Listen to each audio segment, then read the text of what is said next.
নমস্কার। Vatika, the biophilic studio at IIT Kharagpur Research Park. এই ভাটিকার মধ্যে থেকে বায়োফিলিক স্টুডিওর মধ্যে থেকে আজকে একটা অভিনব ব্যাপার নিয়ে আপনাদের কাছে আমরা চলে এসেছি। অত্যন্ত অভিনব, কারণ স্টুডিওর মধ্যে ঠিক এই ব্যাপারটা আশা করা যায়নি। কেউই হয়তো ভাবছেন, ভেবে উঠতে পারেননি যে আজকে যেটা দেখবেন সেটা দেখতে পাবেন। কারণ এমনিতে তো এটা একটা সোশ্যাল মিডিয়া স্টুডিও ধরে নেওয়া যায়, পডকাস্ট রেকর্ডিং এইসবই হয়। কিন্তু আজকে এখানে যারা আসছেন তারা আসলে হঠাৎ যেন তাদের মনে হবে এটা ঠিক একটা স্টুডিও নয়, এটা একটা সবজির দোকান। এই দেখুন, চারিদিকে বেশ ছড়িয়ে ছিটিয়ে রয়েছে। সামনেই দেখতে পাচ্ছি এই যে এখানে দেখা যাচ্ছে লাউ, চিচিঙ্গে, ঝিঙে, শসা, ভিন্ডি, আরো রকমারি লাউ, বেগুন। এইখানে একটা সবজির টকরি নিয়েও আমি বসে রয়েছি। তো প্রধান ব্যাপারটা হলো যে এই সবজির টকরি নিয়ে এখানে কেন বসেছি। এই চারিদিকে যে দেখা যাচ্ছে, এত সব সবজির বাহার কেন, তার একটা বিশেষ গল্প আছে। সবজির বাহার তার কারণ হচ্ছে যে এখানে একটা একদম নতুন ধরনের এক্সপেরিমেন্ট বা নতুন ধরনের গবেষণা করা হচ্ছে। এই যে আইআইটি খড়গপুরের রিসার্চ পার্ক, এই রিসার্চ পার্কটা দেখা যাবে যে এটা একটা কিন্তু 10 একর বড় ক্যাম্পাস। যখন প্রথম এই ক্যাম্পাসে আমি আসি প্রথমবারের জন্য, এমনিতে তো আইআইটি খড়গপুরে পড়াশোনা করা হয়েছে, যেই আইআইটি খড়গপুর নামটা দেখেছি সেই মনে হচ্ছে একটু গিয়ে দেখি ব্যাপারটা কি, রিসার্চ পার্কে কি হচ্ছে। তো আজ থেকে বছর 2 থেকে 2.5 বছর আগে প্রথমবার এই ক্যাম্পাসে আমি ঢুকি। প্রথম যখন আসি তার আগেই ঠিক কোভিড হয়েছে, লকডাউন ছিল, তাই জন্য এখানে বেশ পুরো ব্যাপারটা তখন ওয়েল মেনটেন নয়। কারণ কোভিডের পরে লকডাউনের সময় খুব একটা কিছু হয়নি। তো 10 একর জায়গায় অনেকটাই বড় বড় ঘাস হয়ে গেছে, বেশ জঙ্গল এরকমই লাগছিল। তারপরে অবশ্যই আইআইটি খড়গপুরের মতন ব্যাপার, সেখানে তো ভালো করে মেনটেনেন্স হয়েছে। কিছুদিন পরেই যখন আসছি তখন দেখলাম যে সবকিছু বেশ ভালোভাবে ওয়েল মেনটেন, ঘাস টাস কাটা হয়ে গেছে। এরপরে যখন আমাদের এখানে স্টুডিও তৈরি হলো, আর আস্তে আস্তে আমাদের নানা রকম যে বায়োফিলিক মিশন বায়োফিলিয়া বা প্রধানমন্ত্রীর শুরু করা মিশন লাইফ বলা হয়, লাইফস্টাইল ফর এনভায়রনমেন্ট, এইটা উনি যে অ্যানাউন্স করেছিলেন 2021 সালে গ্লাসগোতে, ক্লাইমেট চেঞ্জ, এনভায়রনমেন্টাল ফ্রেন্ডলি হওয়ার জন্য একটা বিশেষ সভা হচ্ছিল, ইউনাইটেড নেশনসের সভা, যেখানে সারা বিশ্বের বড় বড় নেতারা, বড় বড় লিডাররা পথপ্রদর্শক হিসেবে দেখাচ্ছিলেন, বলছিলেন যে কি করা উচিত আর কি করা উচিত নয়। সেখানে উনি লাইফস্টাইল ফর এনভায়রনমেন্ট বা মিশন লাইফ বলে একটা প্রকল্পের কথা বলেন। সেই প্রকল্পের মধ্যেই কিন্তু উনি বলেছিলেন যে আমাদের এমনভাবে জীবনটাকে নিয়ে এগোনো উচিত যাতে আমরা যাই করছি সেটা প্রকৃতি বিরোধী না হয়, প্রকৃতির সপক্ষে আমরা যেন সবাই কাজ করি, এই জিনিসটা যাতে করা যায়। আর এটা নিয়ে একটা গ্লোবাল মুভমেন্ট করার কথা বলেছিলেন। তো সেই মিশন লাইফ বা আমরা তার মধ্যে বায়োফিলিয়া নিয়ে অনেক কাজ করি, বায়োফিলিক স্পেসেস নিয়ে কাজ করি। তো এই মিশন লাইফের যে একটা বড় ছাতা, তার মধ্যে আমরা কাজ করা শুরু করেছি, নানা রকম প্রজেক্ট করছি এখানে। তার মধ্যে একটা জিনিস নিয়ে যখন এখানে প্রফেসর ইনচার্জ ছিলেন প্রফেসর পাঠক, উনি খুব প্যাশনেট, ওনার প্রচণ্ড ইচ্ছে যে এখানে এই যে গ্রিনারি, এনভায়রনমেন্ট, সাস্টেনেবিলিটি, এইসব নিয়ে কাজ হোক, এই নিয়ে স্টার্ট আপ হোক, এই নিয়ে রিসার্চ হোক। তো সেই সব তো হবেই, সেই সব নিয়ে ভাবনা চিন্তা হচ্ছে। তখনই একটা জিনিস আমরা ডিসকাস করলাম যে কেননা এখানে এত যে টাকা মেনটেনেন্সে খরচা হয়, শুধুই দেখি ঘাস কাটা হচ্ছে, শুধুই ওখানে লন মোয়ার দিয়ে রোজ 2-3টে লোক লেগে রয়েছে। সারা যে চারিদিকে মাঠ রয়েছে, লন রয়েছে বড় বড়, 4টে বড় বড় মাঠ আছে এটার মধ্যে, পুরো 10 একর ক্যাম্পাসের মধ্যে। সেই 4টে মাঠে খালি ঘাস কাটা চলে। আচ্ছা, এই যে লন মোয়ার চলে তাতে তো পেট্রোল পুড়ছে, সারাদিন ধরে পেট্রোল পুড়ছে। আচ্ছা, ঘাস যেটা কাটা হয় সেটা তাদেরকে তো অত কন্ট্রাক্টের দায়িত্ব দেয়, সেটা নিয়ে তারা ফেলেই দেয়। সেটাকে নিয়ে যে খুব একটা কম্পোস্টিং করা হচ্ছে বা এমনি কিছু তখন প্রবন্ধ ছিল না। তো এইগুলো নিয়ে আমরা তখন ডিসকাস করি, প্রফেসর পাঠক আর আমি ভাবি যে কেননা এটাকে যে মেনটেনেন্সে এত খরচা যদি হচ্ছেই, এই খরচাটা কিছুটা বাঁচানোর জন্যে কেননা কিছুটা জায়গাতে চাষ করা যাক।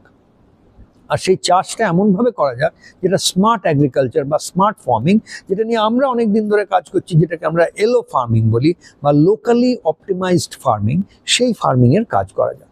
আর হর্টিকালচার এগ্রিকালচার ফার্মিং এইসব ব্যাপার।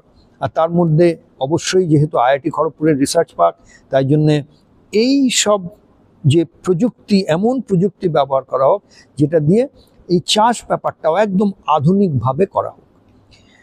আধুনিক মানেই কিন্তু প্রচুর কেমিক্যাল ইউজ করো, পেস্টিসাইড ইউজ করো, যেগুলো আমাদের পক্ষে ক্ষতিকারক, সেই জিনিস নয়। আধুনিক বলতে বুদ্ধি খাটিয়ে, স্মার্ট, তাই জন্য বলা হচ্ছে বুদ্ধি খাটিয়ে, যার মধ্যে আমাদের চিরাচরিত ট্র্যাডিশনাল পরম্পরাগত যে ভালো ব্যাপারগুলো আছে সেগুলোকে আমরা ফেলে দেব না, অথচ নতুন যে জ্ঞান হয়েছে সেগুলোকেও নিয়ে কিভাবে নতুনভাবে করা যায়। তো সেই প্রকল্প শুরু হলো এই বছর এপ্রিল মাসে। এপ্রিল মাস, 15ই এপ্রিল মানেই আপনারা জানেন বৈশাখ, পয়লা বৈশাখ শুরু। তাহলে বৈশাখ জ্যৈষ্ঠ এই সময়গুলো হচ্ছে একেবারে গরমকাল, গ্রীষ্ম যাকে বলে।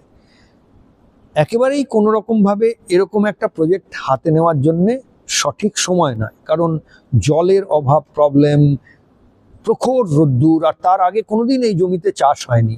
তাই জন্য সেই জমিতে ঘাস তুলে সেখানে চাষ করা একটা খুবই দুঃসহ ব্যাপার। তাও আমরা হাতে নিয়ে শুরু করে দিলাম 3 মাসের একটা এক্সপেরিমেন্ট আইআইটির কাছ থেকে। আইআইটি তো সরকারি সংস্থা, প্রকৃতভাবে একটা এই এক্সপেরিমেন্টটা করার জন্য ঠিকভাবে কাগজপত্র সই সাবুত হয়ে গেল।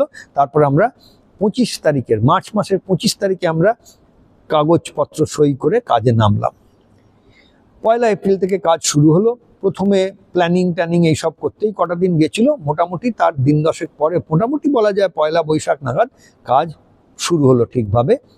চারিদিকে ট্র্যাক্টর চালিয়ে, প্রথমে ট্র্যাক্টর ঢুকলো, ট্র্যাক্টর চালিয়ে, কারণ এমন অবস্থা ছিল মাটি কোনোদিন তো চাষ করা হয়নি, আর গ্রীষ্মের একদম প্রখর গ্রীষ্ম তখন। তাই জন্য তখন সেই গরম মাটিকে একদম, মানে গরম মাটি বলতে শক্ত মাটিকে, গ্রীষ্মের শক্ত মাটিকে খুঁড়ে চাষ করার জন্য আমাদের এমনি ছোট হ্যান্ড টিলার, যে সেই হ্যান্ড টিলার দিয়ে বড় একটা কিছুটা চেষ্টা করালো, হচ্ছে না, তাই ট্র্যাক্টর ডাকা হলো। তাই ট্র্যাক্টর চালিয়ে প্রথমে পুরো জমিটা নয়, যত জমি ছিল তার মাত্র 10% জমি বা তারও কম জমিটাকে আমরা ঠিক করলাম। এটাতে আমরা পরীক্ষামূলকভাবে করে কাজটা করে দেখি কি হয়। প্ল্যানিং হলো, কাগজে সব রকম খসড়া ঠিক মাপ টাপ করে কোথায় কিভাবে হবে, কোন জায়গাটা মার্কিং করা হয়ে গেল। 41টা বেড, 4টে মাঠে 41টা বেড যেটাকে আমরা বলি, বা চাষ করার জায়গা। একটা বেডকে মাপ করে করা হলো যে 100 ফুট বাই, না 100 ফুট না, 50 ফুট বাই 10 ফুট, তাহলে মোটামুটি 500 স্কোয়ার ফিট, বা কোনো ক্ষেত্রে 100 ফুট বাই 10 ফুট, 1000 স্কোয়ার ফিটের একটা বেড তৈরি হলো। 41টি এমনি বেডে আলাদা আলাদা জিনিস আমরা করব এই ভেবে পুরো জিনিসটা শুরু করা হলো। আজকে আমরা যে দেখছি, এখানে বসেছি, এই যে ভিডিওটা হচ্ছে, এর মধ্যে কিন্তু এই যে আমরা সামনে দেখতে পাচ্ছি যে এখানে হ্যাঁ, ক্যামেরাটা আবার সুইচ না করলে সবসময় আমি বলছি হয়তো দেখতে পাচ্ছি, কিন্তু অনেক সময় হয় যে ঠিক দেখা যাচ্ছে না। ওই জন্য যে এটা এডিটিংয়ে থাকে তাকে খুব তৎপর থাকতে হয়, তা না হলে আপনাদের মনে হবে বলছি দেখছি কিন্তু দেখছি অন্য কিছু। তো এখন ওখানে এডিটিংয়ে নাজবুল রয়েছে, ও তৎপর হয়ে করে দিয়েছে। আপনারা দেখতে পাচ্ছেন যে এই সবজি টবজি যে রয়েছে, এইগুলো কিন্তু এখন সবেমাত্র বৈশাখ, জ্যৈষ্ঠ, আষাঢ়, মানে 3টে মাস কেটেছে। এই 3টে মাসের মধ্যেই কিন্তু আমরা দেখতে পাচ্ছি এই সব ম্যাজিকের মতন ব্যাপার শুরু হয়ে গেছে। যে ম্যাজিকটা সত্যি আমাদের চাষা ভাই বোনেরা তো গ্রামে গঞ্জে তব হতেই থাকে, কিন্তু একটা যে কোনো ইনস্টিটিউশনাল ক্যাম্পাসের মধ্যে, যেখানে সাধারণত এইসব হয় না, সেখানে কিছুটা জায়গা নিয়ে এই কাজটা যে করা হয়েছে, তাতে দুটো উপকার। একটা হচ্ছে মেনটেনেন্স করার জন্য ওই যে লন মোয়িং আর হেজ কাটিং এইসবেই যে খরচা হতো, সেই খরচাটা তার থেকে আরো কমে গেছে, কারণ অতটা জায়গাকে এখন আর লন মোয়িং করতে হচ্ছে না। তা সেই যে খরচাতে মেনটেনেন্স হতো, তার থেকে কম খরচায় আমরা পুরো কাজটা করছি। তার মধ্যেই এই চাষের ব্যাপারটাও চলে এসেছে। হ্যাঁ, প্রথম দিকে একটু গ্রীষ্মকাল, শক্ত মাটি, তার জন্য যে ট্র্যাক্টর চালানো, এইসব করা, জলের ব্যবস্থা করা, তার জন্য ওয়েস্ট ওয়াটার ছিল কিছু, সেই ওয়েস্ট ওয়াটার হারভেস্টিং করা হচ্ছে, তার জন্যে গর্ত করা হলো, সেই জলটা ওখানে জমা করে এবারে সেই জলটাতে যাতে কোনো রকম মশা বা ডেঙ্গু এইসবের প্রবলেম না হয় তাই জন্য তার মধ্যে মাছ ছাড়া হলো। সেই তাতেও বেশ ভালো ব্যাপার, এই যে মাছ ছাড়া হচ্ছে সেই মাছ আস্তে আস্তে নিজেরাই নিজেদের মধ্যে বৃদ্ধি হয়। এটা ডেকোরেটিভ মাছ, এটা বড় বড় পুকুর নয় যে মাছের চাষ করা হচ্ছে তা নয়, কিন্তু ডেকোরেশনের জন্য যে অ্যাকোয়ারিয়ামে যে মাছ হয় সেই সব মাছ ছাড়া হলো। এইসব নিয়ে বেশ একটা প্রকল্প চলছে। তাহলে একদিকে মাছ রয়েছে, আর এবারে আলাদা আলাদা যে বেড তার মধ্যে কিছু কিছু বেডে আমরা যেগুলো লম্বা ডিউরেশনের অনেক দিন ধরে হবে এই রকম, যেমন হলুদ বা আদা এই ধরনের গাছ, গাছগুলো হয়ে গেলে দেখতেও বড় সুন্দর লাগে। এমনিতে যে ডেকোরেটিভ শুধুমাত্র দেখতে সুন্দর হওয়ার জন্য হেজ লাগানো হয়, সেই হেজেরও কাজ করবে, অথচ এগুলোতে একটা প্রোডাকশনও হবে। সেই জন্য একটা মাঠে পুরোপুরিভাবে অর্ধেকটা মাঠ জুড়ে, মাঠ মানে পুরো মাঠ নয়, মাঠের যে চৌহদ্দিটা, পেরিফেরি বলা হয় ইংরেজিতে, সেই চৌহদ্দি বরাবর শুধু 41টা বেড বানিয়ে কাজটা হচ্ছে।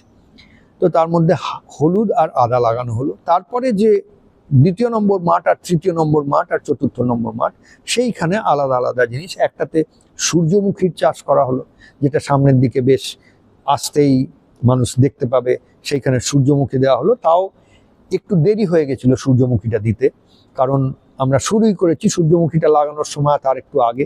তাও বেশ চন্মনীয় সূর্যমুখী হলো, কারণ আমরা পুরো চাষটা করার জন্য একদম সবথেকে উৎকৃষ্ট মানের যে জৈব সার, বিশেষ করে গোবর সার, এমন ধরনের গোবর সার, সেই গোবর সারটাও গিয়ে নিয়ে এসেছিলাম এমন গোশালা থেকে, যে গোশালায় এই গোবর সার যে তৈরি হয় তারা সেই ওখানকার গরু, প্রথমত দেশি গরু, আর দেশি গরুকেও তারা অর্গ্যানিক ঘাস খাইয়েই, মানে যেখান এমন জায়গার ঘাস বা যা খাওয়ান সেগুলো সব অর্গ্যানিক। মানে যদি সবজির যে খোসা টোসা এইসব লোক এসে দিয়ে যায় সেই গোশালায়, সেগুলোও কিন্তু সব অর্গ্যানিক। মানে ওই গোশালায় যা হয় সবই অর্গ্যানিক, সবই জৈব সার দিয়ে করা। তাহলে গরু যেটা খাচ্ছে সেটাও জৈব সার দিয়ে করা জিনিস খাচ্ছে। তার যে গোবর, সেই গোবর দিয়ে 4 মাস 5 মাস সময় নিয়ে ওই সারটা তৈরি হয়। তো তাই জন্য সার তৈরি করার জন্যও কোনো এমন কোনো কেমিক্যাল ব্যবহার করা হয় না যেটা এই প্রকৃতির পক্ষে কোনো রকমভাবে ক্ষতিকারক। তো সেই রকম একদম উৎকৃষ্ট মানের সার, আর এই সারটা আমরা এর আগে পরীক্ষা করে দেখেছি, দিলেই দারুণ কাজ হয়, মানে অত্যন্ত ভালো কাজ। তার দামটা একটু বেশি নেয় তারা, আগে খুব সস্তা ছিল, কিন্তু এখন তারা দাম বাড়িয়েছে কারণ তার ডিমান্ডটা খুব কম, প্রোডাকশন লিমিটেড হয়, দামটা একটু বেশি। তাও ওই সারটাই নিয়ে এসে করা। এছাড়াও আমরা নিজেরা তৈরি করলাম জীবামৃত বলা হয়। জীবামৃত একটা বিশেষ ধরনের, নানা রকম সেটার আলাদা ভিডিও আছে জীবামৃত কিভাবে তৈরি করা হয় তার, কিন্তু বিশেষভাবে গোমূত্র বা এই যে পিঁপড়ের যে মাটি হয় সেই মাটি আর বিভিন্ন নিম পাতা এইসব দিয়ে তৈরি করা হয়। এছাড়া একটা জীবামৃত, এটাকে বলা হয় এক ধরনের, মানে এটা এক ধরনের সারও আর পেস্টিসাইডেরও কাজ করে। এইরকমভাবে আরও 2-3 রকমের যেগুলো নিজেরা তৈরি করে সার আর পেস্টিসাইড তৈরি করা হলো, সম্পূর্ণভাবে যেটাকে বলা যায় হার্বাল বা জৈব উপায় করা। তো সেই সব ব্যবহার করে আমাদের কাজ শুরু হয়ে গেল। যে টিম কাজ করছিল তারা খুব খেটেছে। সেই গ্রীষ্মের সময় ভোরবেলা একদম সূর্য যখন ওঠে, সেই সূর্যোদয়ের সময় আমাদের কাজ শুরু হতো। এইভাবেই যেমন দেখলেন শাঁখ বাজিয়ে মন্ত্রোচ্চারণ করে একদম ন্যাশনাল অ্যান্থেম, আমাদের রাষ্ট্রগীত গেয়ে আমাদের কাজ শুরু হতো। আর সেই কাজ ভোরবেলার থেকে বেশি রোদ্দুর ওঠার আগে, খুব রোদ চড়া হয়ে যাওয়ার আগে কাজ শেষ করে নেওয়া হতো। আবার বিকেলের দিকে কিছুক্ষণ কাজ করে সবাই, যারা চাষি ভাইরা আর আমরা মিলে কাজ করা হলো। এই সব যে কাজ হচ্ছিল সবটার ভিডিও ডকুমেন্টেশন হচ্ছে। যেমন এখন আমি ভিডিওতে শুটিং করে বলছি, এই পুরো ব্যাপারটাই ভিডিও শুটিং হচ্ছিল, ডকুমেন্টেশন হচ্ছিল পুরো সময়টা ধরে। এই করতে করতে চলে এলো সময় যখন 3 মাস পেরোতে পেরোতে আমরা দেখতে পাচ্ছি যে মাচা, বেশিরভাগ যেহেতু গরমকালের মানে সবজি, সেগুলো সব লতানে গাছ। তো পুঁই শাকই বলি, কি কুমড়ো বলি, কি লাউ বলি, লাউয়ের বিভিন্ন প্রকার, কি বরবটি, কি চিচিঙ্গে, কি ঝিঙে, কি শশা, যে গাছই যে সবজি এই সময় হয়, বেশিরভাগই এই সবজি কিন্তু লতানে গাছের। পুঁই শাকের মধ্যে পুঁই শাকটাও লতানে। এছাড়া আরও কিছু রয়েছে যে শাকও করা হয়েছিল, যেমন পালং শাক বা নোটে শাক, এই সবগুলো, এগুলো ঠিক লতানে নয়, এগুলো কিছু বেডে করা হয়েছিল। এছাড়া এখনো লাগানো রয়েছে বেগুন টেগুন, এগুলো লতানে ব্যাপার নয়, তো বেগুনটা এইভাবে এমনিভাবে হচ্ছে, সেইগুলো হচ্ছে। তাছাড়া যে ওয়াটারমেলন বা আমাদের তরমুজ বা চাল কুমড়ো, এই সবই কিন্তু লতানে গাছ। এবারে লতানে গাছটা ভালোভাবে করার জন্যে মাচা যে করা হয়, মাচাটাও এমনভাবে করা হলো যে মাচাটার মধ্যে দিয়ে যেন মানুষ হেঁটে পেরিয়ে যেতে পারে, তাহলে বেশ সব যে সবজিগুলো ঝুলছে এই মাচার মধ্যে দিয়ে, তাহলে যেন একটা টানেলের মধ্যে দিয়ে যাচ্ছি, যে টানেলটাকে আমার মনে হবে একটা ভেজিটেবল ফরেস্ট, মানে সবজির একটা যেন জঙ্গল, সেই জঙ্গলের বা একটা সবজির একটা টানেলের মধ্যে দিয়ে যাচ্ছি, এই রকম যাতে অভিজ্ঞতাটা হয় বা এই অনুভূতিটা হয়, সেই রকমভাবে টানেলগুলো তৈরি করা হলো। অবশ্যই টানেল তৈরি করতে খরচা অনেক, এই টানেলগুলো এইভাবে না করে এমনি যেমন তেমন মাচা করে দিলে খরচাটা একটু কম হতো। কিন্তু যেহেতু এটা আইআইটি খড়গপুরের রিসার্চ পার্ক, আমাদের উদ্দেশ্য এটা শুধু নিজেদের জন্য করা তো না, এটা মানুষকে প্রেরণা দেবে আর মানুষকে অনুপ্রেরিত করবে সবাইকে। যেমন স্কুলের বাচ্চারা এখানে যদি একটা ভিজিটে এলো, এসে তারা ওই টানেলের মধ্যে দিয়ে হেঁটে যাচ্ছে, যেমন করে তারা একটা এন্টারটেনমেন্ট পার্ক বা বিনোদনের জন্য যায়, এখানে বিনোদনও হবে আর শিক্ষাও হবে। আর এমন একটা মৌলিক শিক্ষা, যে শিক্ষায় যেন তাদের জীবনে একটা মৌলিক পরিবর্তন চলে আসতে পারে, যে তারা প্রকৃতির সঙ্গে তাদের যে একটা পবিত্র বন্ধন রয়েছে, সেই বন্ধনটাকে আবার বন্ধনটার সম্বন্ধে জাগৃত হতে পারে, সেই নিয়ে তারা অধ্যয়ন করতে পারে, সেই নিয়েই তারা তাদের জিজ্ঞাসাগুলো তৈরি হবে, তারা অধ্যয়ন করে শিখবে, আর তারপরে কোনো না কোনো সময় তাদের সাধনার মধ্যে এই ব্যাপারগুলো চলে আসবে, যে এটাই তাদের জীবন সাধনা হয়ে দাঁড়াবে, যে কি করে আমরা প্রকৃতিকে নিজেদের কাছে টেনে আনি আর প্রকৃতিকে ভালোবেসে প্রকৃতির সঙ্গে একাত্ম হয়ে তার ফলগুলো উপভোগ করতে পারি।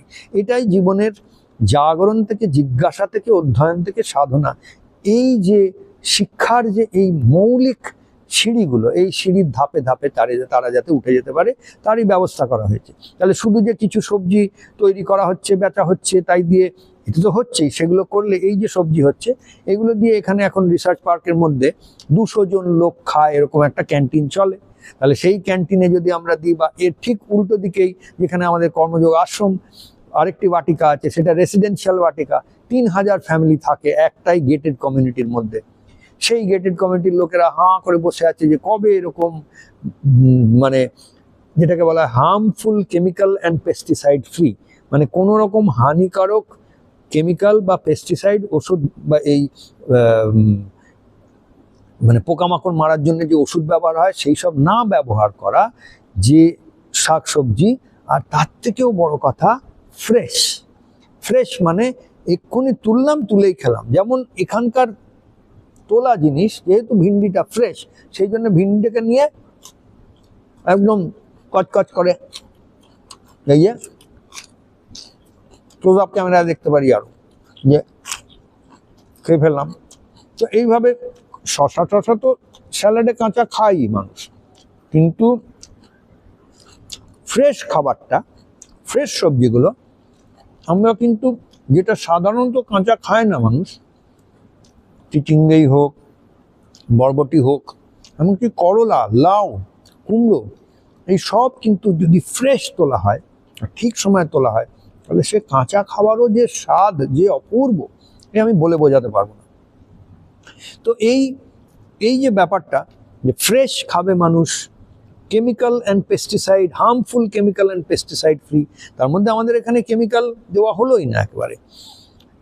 পোকা লাগছিল যখন প্রথম, সকলে এসে আমাকে বলছে পোকা লাগছে, পরে একটু আমরা জীবামৃত বা এইসবগুলো যা করলাম সেগুলো দিয়ে অনেকটা হলো, বা নিম তেল মারা, এইসব মারা হয়েছে।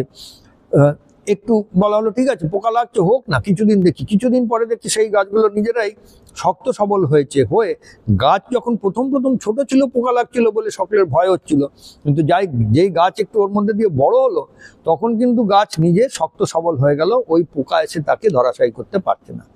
এর মধ্যে আরো কিছু ব্যাপার রয়েছে, যেমন আমরা জানি যখন চাষ হয় তখন অনেক পোকামাকড় যে লাগে, তারা কিন্তু প্রচুর হাইট দিয়ে এসে তারপর নিচে আসে তা নয়, তাদের বিচরণটা মোটামুটি একটা হাইটের মধ্যেই হয়। এখানে যেহেতু উঁচু দেওয়াল রয়েছে, উঁচু দেওয়াল দিয়ে ঘেরা, পুরো জায়গাটা 10 একর জায়গা, প্রায় 10 ফুট উঁচু দেওয়াল দিয়ে ঘেরা। তাহলে 3-4 ফুট হাইট দিয়ে যে পোকাগুলো চলাফেরা করে, উড়ে বেড়ায়, তারা কিন্তু উড়ে এসে এখানে অত ঢুকছে না। এবার আমরা যদি পুরো জায়গাটাকে একটু শুদ্ধ করে রাখতে পারি, এছাড়াও নানা রকম ভাবে আমরা চেষ্টা করছি আরও এর মধ্যে গবেষণা নিয়ে আসার। এই যে শাঁখ বাজানো হচ্ছে, ঘন্টা বাজানো হচ্ছে, বৈদিক মন্ত্র বা আর্টিফিশিয়াল ইন্টেলিজেন্স ইউজ করে নানা রকম ধ্বনি, এই ধ্বনির কি প্রভাব পড়তে পারে গাছের ওপর, বা অন্যান্য বিভিন্ন যে যে প্রভাব আছে, প্রভাবকারী যে ব্যাপারগুলো আছে, সেগুলোর কি প্রভাব হতে পারে না হতে পারে, সেইগুলোকে ডকুমেন্ট করা, সেগুলোর থেকে শোধ করা, এটাই তো একটা রিসার্চ পার্কের উদ্দেশ্য। তো এই সব নিয়ে কাজও করার সুযোগ পাচ্ছি, অথচ রিসার্চ পার্কের সাধারণ যে গ্রিনারি মেনটেন করার যে খরচা, সেই খরচাটাও কমে গেছে। আর সব থেকে বড় কথা এই যে দেখতে পাচ্ছেন সবজির বাহার, এখানে এই বাহারের মধ্যে দিয়ে বুঝতে পারছেন যে এটা যখন আমরা কমার্শিয়ালাইজ করছি, প্রথমত মার্কেটে অর্গানিক সবজি বা পিওর এমনি ফ্রেশ সবজির দাম তো অমূল্য, এ তো দাম দিয়েও পাওয়া যায় না। তাই জন্য লোকেরা আমাদের বলে রাখে, এটা আমাকে কিন্তু দেবেন যত লাখ। যারা খেতে চায় এরকম একদম ফ্রেশ খাবার, তারা দামের পরোয়াও করে না, তারা বলে রেখেছে যে দামই হোক আপনি দেবেন, শুধু আমরা পেলেই হলো। তা সত্ত্বেও আমাদের এটা উদ্দেশ্য নয় যে এটাকে শুধু শুধু বেশি দাম দিয়ে বিক্রি করা। আমাদের উদ্দেশ্য, এটা ফার্ম টু প্লেট মডেল বলা হয়। তার মানে ফ্রেশ একদম তৈরি হচ্ছে আর তৈরি হয়ে সোজা প্লেটের মধ্যে যাচ্ছে, যে যে খাবার খাওয়া হচ্ছে, তাহলে এইখানেই এটা প্রডিউস হচ্ছে, এখানেই এটা, আর প্রডিউস হওয়ার পরে এখানেই যে ক্যান্টিন চলছে বা এখানে পাশেই যাদের যাদের রান্নাঘর চলছে, ফার্ম থেকে সোজা রান্নাঘরে যাচ্ছে। এটার মধ্যে আমার কোনো সেলস অ্যান্ড ডিস্ট্রিবিউশনের খরচা লাগছে না। সাধারণত দেখুন, একটা মাঠে যখন গ্রামে চাষ হচ্ছে, সেখান থেকে সবজিকে তুলে তাকে সব প্যাকিং করে ট্রান্সপোর্ট করে নিয়ে আসো এক জায়গায়। প্রথমে একটা, আমরা তো জানি সাপ্লাই ডিস্ট্রিবিউশনটা আপনাদের একটু বোঝাই। সবজি আসে, ধরুন এখানে কাছেই গাবতলা হাট আছে, যদি ভোর 2:30, 3টে, 4টে, 5টা, 6টা অবধি যান, তাহলে দেখতে পাবেন ওখানে হাট বসেছে। কি ধরনের হাট না, যেটা পাইকারি হাট বলা হয়। মানে ওখানে গেলে 5 কিলোর কমে, 5 কিলোকে পাল্লা বলা হয়, তো 5 কিলোর কমে আপনি কোনো জিনিস পাবেন না। ওখানে গেলে সবাই কিনছে, যারা বাজারে বিক্রি করছে তারা ওখানে গিয়ে কিনে আনছে। 6টার মধ্যে তারা সব হয়ে গেল, বাজারের লোকেরা ঠেলাতে, ট্রাকে, মোটর সাইকেলে লোড করে নিয়ে এসে এবারে যে বাজার থেকে আমরা সবাই কিনি জিনিস, সেখানে চলে আসলো। এবারে এই যে মাঠের থেকে বা চাষার কাছ থেকে নিয়ে গাবতলা বাজার, যেটা পাইকারি হাট, সেখানে আসা, সেখানে লোক মাঝরাত্রির থেকে বসে যে ভিড় করে বিক্রি করছে, নেওয়া দেওয়া, এইটার একটা খরচা আছে। ওখান থেকে মানুষ আবার জড়ো করলো, করে আবার সেখান থেকে ট্রান্সপোর্ট করে নিয়ে এসে যেখানে আপনার কাছে বিক্রি করছে সেখানে নিয়ে আসছে, সেটার একটা খরচা আছে। তাহলে এইটা হচ্ছে part of the supply chain বলা হয়। এই খরচাটার মধ্যে যে প্রথম ক্রেতা, মানে যে পাইকারি মালটা কিনেছে, তারপরে সেখানে কিন্তু পাইকারি মালটা চাষা নিজে বিক্রি করছে না, চাষার কাছ থেকে লোকেরা কিনে নিয়ে এসে পাইকারি বিক্রি করছে। পাইকারি বিক্রি করছে যারা, আবার তারা রিটেলারকে, মানে এমনি খুচরো বিক্রি যারা করছে, যেটার কাছ থেকে আমরা কিনছি, সেই বাজারে এইটা কিন্তু অনেক মানুষ এর মধ্যে জুড়ে রয়েছে, যাদের যে খরচাটা আর তার যে ইনফ্রাস্ট্রাকচার, তার যে ট্রান্সপোর্ট করার খরচা, তেল, পরিবেশ দূষণ, নানা রকম ব্যাপার ওর মধ্যে রয়েছে। এই খরচাটা তো আমাদের লাগছে না। হ্যাঁ, আমাদের যেহেতু আমরা সস্তা ওষুধগুলো ছটিয়ে দিইনি, সস্তা কেমিক্যাল ছিটিয়ে দিইনি, ঘাস মারার জন্য কোনো রকম ওষুধ ব্যবহার না করে আমরা সেইগুলোকে নিড়েন দিয়ে তুলে এখানে যেহেতু অনেক ঘাস ছিল, এই জন্যে হয়তো ইনিশিয়ালি খরচা একটু বেশি হয়েছে। তেমনি অন্যভাবে আমাদের সাপ্লাই অ্যান্ড ডিস্ট্রিবিউশনের যে চেনটা থাকে, সেইখানে খরচাটা কম লেগেছে। এটাকেই যদি ইন্টিগ্রেট করা যায়, যেখানে গোশালা রয়েছে, সেখানেই চাষ হচ্ছে, তাহলে গরুর থেকে যে গোবরের সারটাও ওখানেই পেয়ে যাচ্ছে, এইসব হচ্ছে, যদি ইন্টিগ্রেট করা যায় তাহলে আরও সাপ্লাই অ্যান্ড ডিস্ট্রিবিউশনের খরচা কমে যাবে।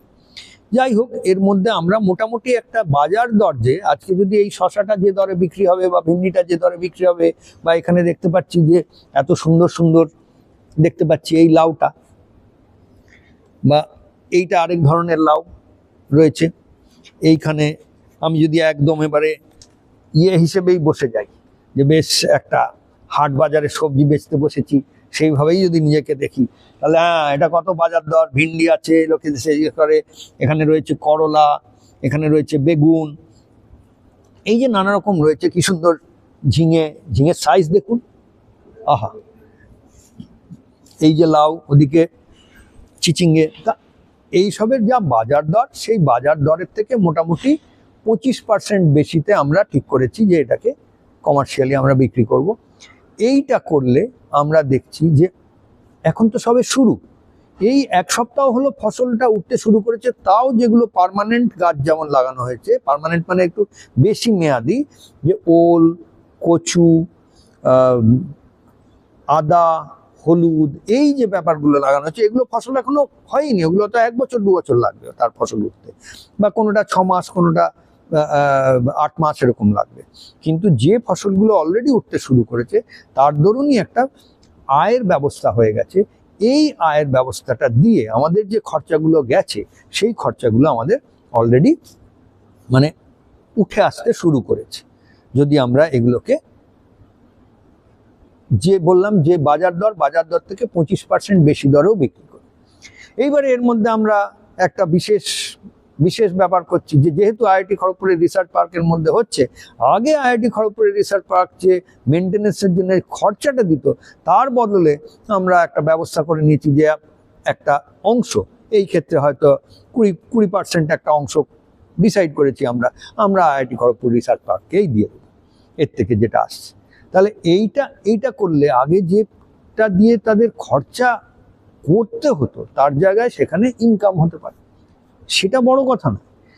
আইআইটি খড়গপুরের মতন সংস্থা দুটো এই ক টাকা এর থেকে আসবে সেই জন্য নয়, কিন্তু মেন কথা হলো এটা দিয়ে শোধন হচ্ছে। রিসার্চ মানে গবেষণার কাজ হচ্ছে, আর এই গবেষণাটা যে হচ্ছে, কারণ প্রত্যেকটা জিনিস ডকুমেন্ট করা হচ্ছে, এই যেভাবে দেখছেন এখন আমি ভিডিওতে বলছি, এইভাবে প্রত্যেকটা জিনিস ভিডিও শুটিং করে, এবারে ওই ভিডিও শুটিং দিয়ে যে ডেটা হচ্ছে, এই ডেটা আর্টিফিশিয়াল ইন্টেলিজেন্স দিয়ে অ্যানালাইজড হচ্ছে এআই ইউজ করে। কারণ এই জিনিসগুলোই আগে এই ডেটা অ্যানালিসিস করতে সেটা একটা বড় খরচার ব্যাপার হয়ে যেত, কিন্তু এখন আমরা এই যে কোনো ভাষা, এছাড়া যারা কাজ করছে চাষারা, তারা যে সবাই ইংরেজি জানে বা খুব ডেটা এন্ট্রি করবে কায়দা করে, সেটা করা আগে মুশকিল, আগে অনেক খরচা সাপেক্ষ ব্যাপার ছিল। এখন তারা যে চাষ করছে, সেটা নিয়ে একটু যা করছে সেটা নিয়ে কথা বলছে, সেই কথাটা রেকর্ড করছি, সেইটা চট করে যে ল্যাঙ্গুয়েজ ট্রান্সলেশন হয়, ডেটা অ্যানালিসিস হয়, যত রকম যে এলএলএম মডেল বেরিয়েছে এআই এর, তার মাধ্যমে এত সুন্দরভাবে আমাদের দেশের মানুষ, যারা মাটির মানুষ, তাদের কাছ থেকে ডেটা ক্যাপচার হয়ে যাচ্ছে কম খরচায়। এটা একটা খুব বড় ব্যাপার, আর এটা একটা মডেল যার মধ্যে দিয়ে আমাদের দেশে এত যে যারা মাটির মানুষ, তারা যে কাজ করছে, সেটা ছাড়াও এআইকে সাজানোর জন্যে, এআইকে শেখানোর জন্যে তারা এবার কাজে লেগে গেছে, যেটার আমরা এখানে এই কাজটা শুরু করে দিয়েছি। আর মডেল হিসেবে এই কাজটা সারা দেশে কিন্তু হতে পারে, এটাই আমরা বলার চেষ্টা করছি। তাহলে এখানে কত রকম কি ব্যাপার হচ্ছে, একটা লেভেলে একদম মেনটেনেন্সের খরচা হতো, আর মেনটেনেন্স যে পরিবেশ দূষণ হতো, সেইটা কমে গেছে, তার জায়গায় এগুলো আসছে, মানুষ ফ্রেশ খাচ্ছে, রিসার্চ হচ্ছে, গবেষণা হচ্ছে, এতগুলো ব্যাপার একসঙ্গে 3 মাসের মধ্যে উঠে চলে এলো। আমরা তো অত্যন্ত পুলকিত, কতটা সবাইকে পুলকিত করতে পারছি আমি জানি না, কিন্তু এর long term, short term as well as long term, মানে এই মাত্র ক্ষণস্থায়ী যে ব্যাপারগুলো আর খুব দূরদর্শী ব্যাপারগুলো, দুটোই কিন্তু খুবই বড়। আমাদের কথাবার্তা শুরু হয়ে গেছে। আইআইটি খড়গপুরে নতুন ডাইরেক্টর এসছেন, উনি পুরো ক্যাম্পাসের, এখানে তো শুধু রিসার্চ পার্ক, পুরো ক্যাম্পাসে কিভাবে ক্যাম্পাসটাকে আরও সুন্দর করা যায়, ক্যাম্পাসে যারা রয়েছেন ওখানে প্রায় 18,000 লোক নিয়ে একটা পুরো সমাজ, একটা ক্যাম্পাস, একটা কমিউনিটি বলা যায়, সেই কমিউনিটিটা কিভাবে সুস্থ থাকে, সুস্থ মানে শুধু শারীরিক সুস্থতা নয়, মানসিক দিক দিয়ে সুস্থ থাকে, উৎফুল্ল থাকে, আর থেকে যেহেতু আইআইটি খড়গপুর তো বা আইআইটিগুলো তো একটা আদর্শ, সারা দেশের মানুষের জন্য এগুলো একটা আদর্শ। এই নামে তো সবাই, এটা তো অ্যাসপিরেশন বলা যায়, যে আমাদের আশা আকাঙ্ক্ষা জড়িয়ে আছে এই ব্র্যান্ডটা, আইআইটি ব্র্যান্ড যেটাকে বলা হয়, তার সঙ্গে। তাহলে আমাদেরকে এমনভাবে এত জিনিস করা যায়, যার দরুন একটা লাইট হাউস বা একটা বিকন বলা হয়, যে লাইটটা দেখে মানুষ সেই দিকে যেতে, আগেকার দিনে নাবিকরা একটা লাইট দেখে সেই দিকে যেতেন, ঠিক সেইভাবে সমাজের প্রত্যেক মানুষ আইআইটি যে লাইটটা দেখাবে, যে দিশাটা দেখাবে, সেই দিকে যেতে পারে, তারই একটা অপূর্ব নিদর্শন। এবার এই নিদর্শন, এটাকে বায়োফিলিক একটা মুভমেন্ট বলা হচ্ছে, বায়োফিলিক ইনিশিয়েটিভ। বায়োফিলিকটা একটু বুঝিয়ে দিই, কারণ এটা বায়োফিলিক স্টুডিও দেখতে পাচ্ছি, স্টুডিওটাও দেখছেন, এটা কিন্তু একটা social media studio, multi camera দেখতে পাচ্ছেন, ওখানে সুইচার দিয়ে, এটা নর্মালি একটা টেলিভিশন স্টুডিও যেমন হতো সেই রকম একটা ব্যাপার। তো এই টেলিভিশন স্টুডিওতে হিসেবেও কাজ করছে এটা, এই বায়োফিলিক স্টুডিও। কারণ স্টুডিওটা দেখলেই, যেটা এই যে লং শটটাতে গেলে ভালো করে বোঝা যাচ্ছে, দেখতে পাচ্ছেন চারিদিকে ঝুলছে, একটু টিল্ট আপ করে দেখাতে পারি বাবা, ক্যামেরার পেছনে তন্ময় রয়েছে, ওকে আমি অনুরোধ করছি, এই যে টিল্ট আপ করে দেখা যাচ্ছে, আরও ওপর দিকে গেলে, এমনিতে ওরা ফ্রেমটা এমন করে রাখে যাতে সব দিক দিয়ে লাইট টাইট, এখন তো বাইরে লাইট আর আমরা ভেতরে একটু শুটিং করছি সেই রকম করে, কিন্তু দেখতে পাচ্ছেন স্টুডিওটাও একটা বায়োফিলিক স্টুডিও, বেশ চারিদিকে এমন করে সাজানো সব, এটা কোনো সিমেন্ট বালি ইউজ করা হয়নি, সবই বাঁশ দরমা এইসব দিয়ে ব্যবহার করে করা হয়েছে, যে কোনো জায়গায় এটা করা যায়। তো এর মধ্যে দিয়েই কিন্তু আমরা চেষ্টা করছি কি করে ফিরে আসতে পারি। এবার আমরা এই ক্যামেরায় চলে আসছি, যে এইরকম একটা বায়োফিলিক মানে হচ্ছে বায়ো, আমরা বায়োলজি কথাটা জানি, যে জৈব বিজ্ঞান, যে বায়োলজি, তো বায়ো মানে বায়োস্ফিয়ার, মানে প্রাণ আছে যার মধ্যে, সেই ব্যাপারগুলোকে বলা হচ্ছে বায়ো, বায়োলজি, বটানি বলা হয় এই গাছপালা এইসবের ব্যাপারটাকে। তো যাতে এই প্রাণের স্পন্দন আছে সেটা বায়ো, আর ফিলিয়া মানে হচ্ছে আমাদের যেটা আমরা পছন্দ করি বা ভালোবাসি। তো এই বায়োফিলিক মানে যারা প্রাণের স্পন্দনটাকে পছন্দ করেন, প্রাণের স্পন্দনটা যাদের ভালোবাসার একটা কারণ, সেই ব্যাপারগুলোকে বায়োফিলিয়া বলা হচ্ছে। তো এটা একটা বায়োফিলিক ইনিশিয়েটিভ, এটা একদম সম্পূর্ণভাবে আমাদের দেশে যেটা দিয়ে শুরু করেছিলাম মিশন লাইফ, সেই মিশন লাইফের যে টার্গেটগুলো আছে তার সঙ্গে জড়িয়ে আমরা কাজগুলো করছি এগুলোকে। তো আশা করি যে এটা আরও ব্যাপকভাবে, আরও বড়োভাবে আপনারা যারা ভিডিওটা দেখছেন তারা বুঝতে পারছেন যে এটার কত সম্ভাবনা, কত এটার পোটেনশিয়াল, যে এই মুভমেন্টটাকে এগিয়ে নিয়ে যাওয়ার। যার মধ্যে থেকে বিশেষ করে বলছি ফার্ম টু প্লেট মডেল, এই যে বায়োফিলিক মুভমেন্টটা মিশন লাইফের মধ্যে যে ফার্ম টু প্লেট মডেল, আর এই ফার্ম টু প্লেট, ফার্ম মানে যেখানে চাষ হচ্ছে, মাঠ, চাষের জমি, সেখান থেকে প্লেট যেখান থেকে খাচ্ছি, farm to plate, direct farm থেকে আমার প্লেটে চলে আসছে।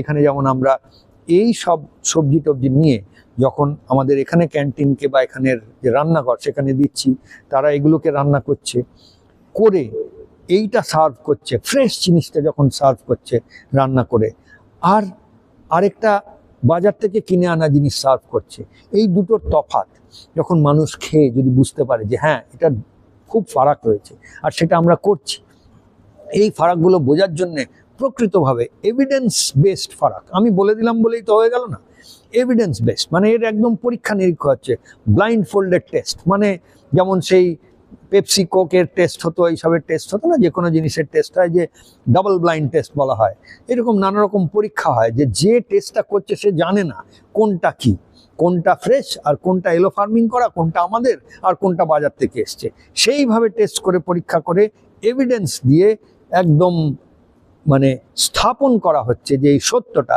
যে জৈব সার দিয়ে, হানিকারক কেমিক্যাল বা পেস্টিসাইড এইসব না ব্যবহার করে, আর সব থেকে বড় কথা ফ্রেশ, মানে একদম আমি তুললাম আর সেখান থেকে রান্না করলাম খেলাম, এই জিনিসটার কতটা উপকারিতা, কতটা উপভোগ করার কতটা টেস্টি, কতটা মজাদার, মানে মজা এগুলো করে, এই ব্যাপারটাকে স্থাপন করা আমাদের একটা মেন উদ্দেশ্য।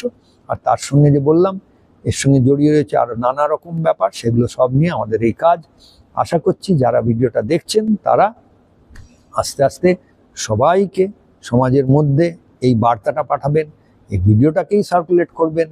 আর আপনারা যে যেখানে আছেন, যারা ডিসিশন মেকার, যারা সিদ্ধান্ত নিতে পারেন, আপনার বাড়িতে একটা ছাদ আছে, একটা টেরেস আছে, একটা ব্যালকনি আছে, কি আপনি যে হাউসিংয়ে থাকেন সেই হাউসিংয়ে হয়তো কিছুটা জায়গা রয়েছে যেখানে প্রচুর মালি রোজই এসে এটা ওটা করে কিছু করার চেষ্টা করছে, বা আপনার কোনো ফ্যাক্টরি আছে বা অফিস আছে যেখানে জায়গা এমনি পড়ে রয়েছে, সেইখানে কিন্তু এই জিনিস হতে পারে।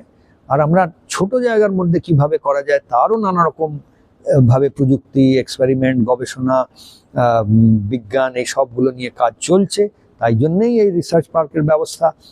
চাষটা আমাদের দেশে এই এই ধরনের যে যে সম্পদ, সেখানে সূর্যের আলো, মানে আমি তো বলি সূর্য মামার গিফট, আর এখানে আমাদের মা ধরনীর যে গিফট, যে আমাদের সম্পদ, এই সূর্যের আলো আমাদের দেশে। আর বর্ষাকালে বর্ষার জল, সেই হিসেবে না আছে খুব একটা জলের কমি, সূর্যের আলো তো আছেই, যেটা এই প্রাণ সম্পদের জন্য একটা একদম একদম সব থেকে দরকারি জিনিস। সত্যি আমি একদিক দিয়ে এই এই প্রসঙ্গে বলে নিই, এই যে লাউটা হাতে নিয়ে রয়েছি, এটা কি?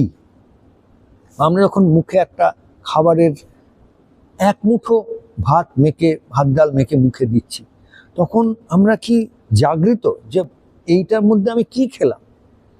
আমি আসলে হারভেস্ট করা যে বলে, কি হারভেস্ট করলাম? এটা বলা হয় যে আমরা সানলাইটটাকেই হারভেস্ট করছি। মানে সূর্যের যে আলোটা, তার মধ্যে যে শক্তি আছে, সেই সূর্যের শক্তিটাকে কিন্তু এই লাউটা মাটির থেকে, এর শেকড়ের মধ্যে থেকে গিয়ে মাটির মধ্যে থেকে যা আছে সেইগুলো নিয়ে এসে, এ কিন্তু এই লাউ গাছটা একটা ছোট্ট একটা প্যাকেজিং প্লান্ট। আমরা যেমন নানা রকম প্যাকেজিং প্লান্ট, একটা প্যাকেটের মধ্যে বিস্কুট কিনছি, একটা প্যাকেটের মধ্যে চিপস কিনছি, ঠিক সেই রকম এটা কিন্তু একটা প্যাকেট। এই প্যাকেটের মধ্যে কি আছে? সূর্যের আলোটাকে সে প্যাকেজিং করে দিয়েছে এর মধ্যে থেকে। সূর্যের আলোটা বলা ভুল, আলো শুধু নয়, সূর্যের শক্তিটাকে, সানের মধ্যে, সানের যে এনার্জি, এই ওইখান থেকেই কিন্তু সব শক্তির উৎস আমাদের এই ধরাতলে। ওই সূর্যের থেকে যে শক্তিটা আসছে, সেই শক্তিটাকে এই লাউ গাছটা যে গাছের মধ্যে হয়েছিল, সেই গাছ শেকড় মাটির মধ্যে ঢুকিয়ে, মাটির মধ্যে থেকে সে কিছু জল, কিছু এই কিছু কেমিক্যাল, কিছু সম্পদ নিয়ে, এই যে ব্যাপারটা দেখতে পাচ্ছি, এই ছালটা, এটা এর মধ্যে দিয়ে প্যাকেজিং করেছে। ঠিক যেভাবে একটা চিপসের প্যাকেট আমরা খুলে তার মধ্যে থেকে দুটো চিপস খাই, ঠিক সেই রকম ভাবে এটাও কিন্তু একটা প্যাকেজিং। কিসের প্যাকেজিং? আপনি বললেন এর মধ্যে লাউয়ের শাঁস আছে বা লাউয়ের বীজ আছে, না, তার মধ্যে যেটা আমরা এর মধ্যে থেকে খাচ্ছি, বা যেটা কি জন্য এটাকে খেয়ে আমাদের জীবনটা চলছে, সেটা কিন্তু সূর্যের শক্তিটাকে এ প্যাকেজ করছে। তাহলে এই সূর্যের শক্তিকে প্যাকেজ করার যে ফ্যাক্টরি, যে ছোট ছোট ছোট ছোট ফ্যাক্টরি, প্রত্যেকটা গাছ কিন্তু ওই সূর্যের শক্তিটাকে প্যাকেজিং করার, র্যাপিং করার একটা ছোট ছোট প্লান্ট বা ফ্যাক্টরি। এইটা ভেবে যদি আমরা এই ব্যাপারগুলোকে হাতে নিই, আর যখনই এগুলোকে নিয়ে এমনি বাজারে গিয়ে গেলে কত দাম রে, না একটু কম কর, একটু বেশি কর, এইটা যদি করি, তাহলে কিন্তু এই যে মিরাকলটা, যে কোন মিরাকল, মানে একটা যে আশ্চর্য একটা, কোথার থেকে এই ব্যাপারটা হচ্ছে, এই প্যাকেজিংটা, এই ব্যাপারটাকে আমরা জেগেই উঠছি না। তাহলে এর মধ্যে একটাও ব্যাপার এটাও চেষ্টা করছি আপনাদের বোঝানোর, যে যখনই আমরা খাবারটা খাচ্ছি, তাহলে খেতে শুরু করার আগে, যেমন এই পডকাস্টটা শুরু করার আগে আমরা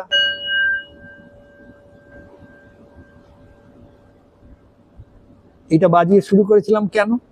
যে আর একটু সচেতন হয়ে যায়।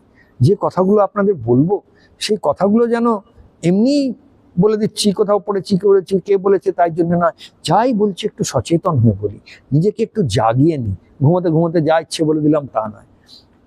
ঠিক সেই রকম ভাবে যদি আমরা যখন খাবারটা তুলে মুখে দিচ্ছি, রান্না করছি, লাউটা ধরেছি, ভিন্ডিটা নিচ্ছি, তখন যদি সচেতন হয়ে তুলি, মাইন্ডফুলনেস বলা হয় একে, সচেতন হয়ে, এটাই প্রধানমন্ত্রী যখন মিশন লাইফের অ্যানাউন্সমেন্ট করেছিলেন, উনি কিন্তু এই কথাটা বলেছিলেন যে from mindless consumption to mindful utilization. মানে মাইন্ডলেস, আমরা যেন যে খাবারটা খাচ্ছি, কনজিউম করছি, এটা মধ্যে আমাদের মনটা নেই, খেয়ে নিচ্ছি, বেশ টেস্টটা লাগছে, জিভটা আছে এই অবধি, কিন্তু মাইন্ডলেস কনজাম্পশন থেকে মাইন্ডফুল ইউটিলাইজেশন। তাহলে এই যে জমি জায়গা পড়ে রয়েছে, একটা ক্যাম্পাস এত বড়, তার মধ্যে সেটাকে আমি কিভাবে ইউটিলাইজ করছি, কিভাবে ব্যবহার করছি, কিভাবে উপযোগ করছি, সদুপযোগ করছি, এই ব্যাপারগুলো সম্বন্ধে সচেতন হওয়া আমাদের উদ্দেশ্য। এই নিয়েই আজকের এই ভিডিও। আশা করি এটা আরও ছড়িয়ে দেবেন, সকলে মিলে দেখবেন। আর যেটা বলছিলাম, যে যেখানে সিদ্ধান্ত নেবার একটা অবস্থায় আছেন, মানে ডিসিশন মেকিং পজিশনে আপনি রয়েছেন, তারা এই ডিসিশনটা নিন যে আজ থেকে যে সিদ্ধান্তগুলো নেবেন সেগুলো কিন্তু যেন প্ল্যানেট ফ্রেন্ডলি, বা এই মিশন লাইফের মধ্যে বলা হয়েছে প্রো প্ল্যানেট পিপল। এই একটা নতুন টার্ম আমাদের মাননীয় প্রধানমন্ত্রী উনি এই টার্মটা দিয়েছিলেন, প্রো প্ল্যানেট পিপল। তাহলে এর মধ্যে দিয়ে আমরা কি একটু প্রো প্ল্যানেট হয়ে গেলাম? মানে আমাদের এই যে বিশ্বটা, এই যে আমাদের প্ল্যানেটটা, এটা আমরা পেয়েছি, আমি কি ওটার পক্ষে হলাম না ওটার বিপক্ষে? তাহলে এই সবের মধ্যে দিয়ে আমরা আরেকটু প্রো প্ল্যানেট পিপল হওয়ার দিকে এগিয়ে গেলাম। কারণ মিশন লাইফের উদ্দেশ্য হচ্ছে 2028 অব্দি আস্তে আস্তে 1 বিলিয়ন মানে 1000 মিলিয়ন আর কি। 1 মিলিয়নে হয় 10 লক্ষ, তার মানে 100 কোটি। 1 বিলিয়ন বলতে যারা লক্ষ কোটি দিয়ে বুঝি, 1 বিলিয়ন মানে 100 কোটি প্রো প্ল্যানেট মানুষ, 5 লক্ষেরও বেশি প্রো প্ল্যানেট বা লাইফ ভিলেজেস, গ্রাম, 5000-এর বেশি প্রো প্ল্যানেট বা life certified urban local bodies, মানে মিউনিসিপ্যালিটি বা শহর, ছোট শহর বড় শহর মিলিয়ে সেই রকমভাবে, বা 700 উপর ডিস্ট্রিক্ট, লাইফ ডিস্ট্রিক্ট। এইগুলো হচ্ছে 2028-এর মধ্যে পৌঁছতে 2025 তো হয়ে গেল। তাহলে আমরা সকলে মিলে চলুন একটু করি। প্রধানমন্ত্রী তো বলে দিয়েছিলেন, উনি তো দিশাটা দেখেছেন, করতে তো আমাদের হবে। তা না হলে আমরা শুধু বলবো এ খারাপ, প্রধানমন্ত্রী খারাপ, মুখ্যমন্ত্রী খারাপ, এই নেতা খারাপ, সেই নেতা খারাপ, এই বলে তো কোনো লাভ হবে না। তারা তো বলে দিয়েছেন, দিশা দেখিয়েছেন। আমরা যদি ওই কাজগুলো করতে পারি, তারা নিশ্চয়ই পেছন থেকে আমাদের ব্যাকআপ দেবেন, একদম দৃঢ় থাকতে পারি। সেটা যেই হন, তার মধ্যে কোনো পার্টি পলিটিক্স এইসব আসারও ব্যাপার হবে না, যদি আমরা ঝাঁপিয়ে পড়ে যেখানে যেখানে সুযোগগুলো রয়েছে সেই সুযোগগুলো নিয়ে কাজগুলো করতে পারি। তাহলে চলুন সব রকম আমাদের ভেদাভেদ মিটিয়ে আমরা প্রকৃতি আমাদের যে এক করেছে সেই এক রাস্তায় চলার চেষ্টা করি। এই একাত্মবোধ, প্রকৃতির সঙ্গে একাত্মবোধ করলে সস্তা এবং সুন্দর জীবন আমরা সকলে মিলে কাটাতে পারবো। আজকের মতন এতটাই। নমস্কার।